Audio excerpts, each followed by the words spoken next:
Hey guys, it's me, Miss Norris, and today I'd like to share a fun read aloud with you of the story Imogene's Antlers. Imogene's Antlers was written in 1985 by David Small, and it tells a story about what might happen if you wake up and something is not how it was before you went to sleep. If you're ready to hear the story, I'm ready to share it with you. Here we go. Imogene's Antlers. My pretty antlers. On Thursday, when Imogene woke up, she found she had grown antlers. Dun, dun, dun! I'm going to get a little closer because those aren't just little girl antlers. Those are gigantic antlers. Now, if you woke up and you had antlers, would you be excited? Or would you kind of freak out a little bit? Or maybe a little bit of both? I think I'd freak out first. That'd be scary. Getting dressed was difficult. And going through a door? Now, that took some thinking. So you have to imagine if your body is bigger than you're used to it being, it might be hard to get dressed. And just putting on your pants, you get caught up in your antlers. And she's bigger than the doorway now. So she has to maybe go in sideways. Things that you didn't have to think about when you don't have antlers. Imogene started down for breakfast. Ooh, look what fun. She's sliding down the banister. Now, I'm not sure how well that would work, but in movies and in books, it's always very exciting. But she got hung up. Oh! Imogene's mother fainted away.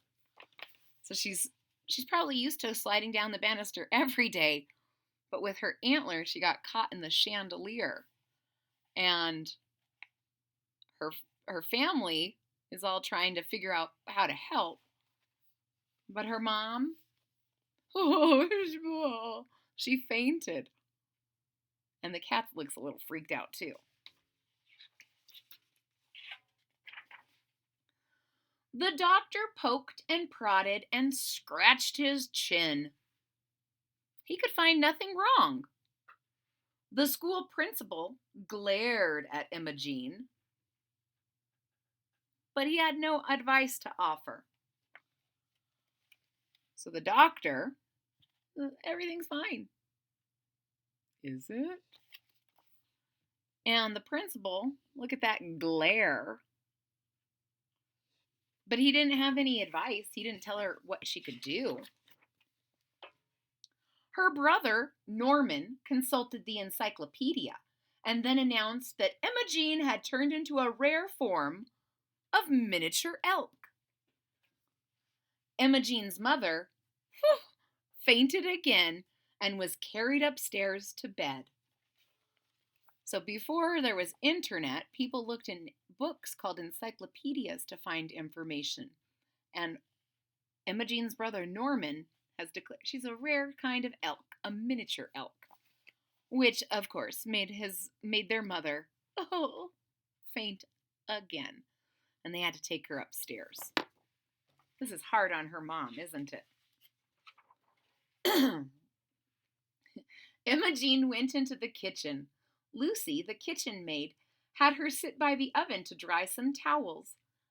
Lovely antlers, said Lucy. So she's being used as a clothesline inside. She's got towels on her to dry. The cook, Mrs. Perkins, gave Imogene a donut, then decked her out with several more and sent her out to the garden to feed the birds. So you can see Imogene's having some breakfast, and they're putting donuts on her antlers, and then they're going to send her outside so the birds can come and have some breakfast too. Seems like most people are finding some nice ways to take care of the antlers. You would be lots of fun to decorate come Christmas, said Mrs. Perkins. Look at all the birds eating donuts and sitting on her antlers.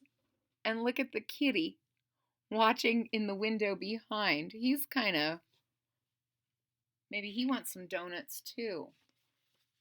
Or birds. Later, Imogene wandered upstairs. She found the whole family in Mother's bedroom. "Donuts, anyone?" she asked. Her mother said, "Imogene, we have decided that there is only one thing to do. We must hide your antlers under a hat." Norman telephoned the milliner. A milliner is a person who makes hats. Something that we don't see very often. Usually we just buy hats, but people used to be able to, well, and still do, get hats made by a milliner. At 3 o'clock, the milliner arrived. Rapidly, he sketched a few designs and then set to work. "Voila!" said the milliner. "Bravo, bravissimo!" cried his assistants. Thud. Imogene's mother had to be carried away once more. So the milliner is kind of a celebrity, and he has a lot of great fashion and advice, and everyone is there to help. And he's looking at Imogene with her antlers, and he's making some sketches. He's throwing some stuff together, and voila! This giant poof is Imogene's new hat. And of course, it makes her mother faint again. And again, look at that cat's face. Just taking it all in. After dinner, Imogene practiced her piano lesson. Then, yawning, she folded her music, kissed the family, and went to bed.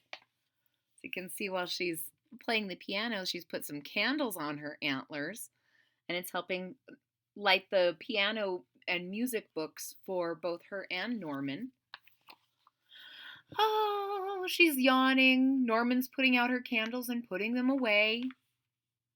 And she's kissing her family goodnight, but her mother is still very upset.